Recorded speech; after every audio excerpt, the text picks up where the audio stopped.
Ey müminler! Mallarınlar ve ballarınlar sizlerini Allah'ın zikrinden, yani Allah'ın taat ibadetinden gaflet kaldırmasın. La tulhikumның ma'nisi nima? Ba'zi tafsirşünaslar mundaq degan. Yani sizlarni mashg'ul qilib qo'ymasin. Lekin ey qarindishim, diqqat qiling. Sizlarni mashg'ul qilib qo'ymasin degan tulhikum degan so'zning to'liq va aniq tafsiri emas, balki yaqinlashtirilgan tafsiridir. Gaflatda bo'lish bilan mashg'ul bo'lish o'xshash emas. Siz anamga yaxshilik qilish bilan xizmatimga borolmadim deb essangiz, bu mashg'ul bo'lish madihiyaga erishadigan ishdir. Chunki har qanday mashg'ul bo'lish so'kilmaydi. Lekin g'aflatda bo'lish degan muhim ishlar bor turib, ahamiyatsiz ishlar bilan mashg'ul bo'lishni ko'rsatadi.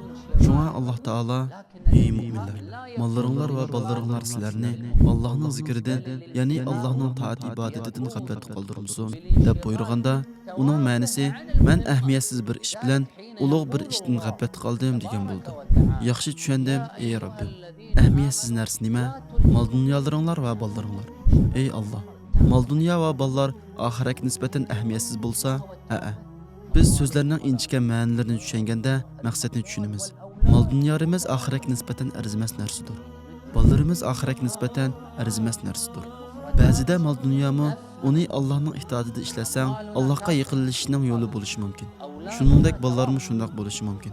Ularni tarbiyalash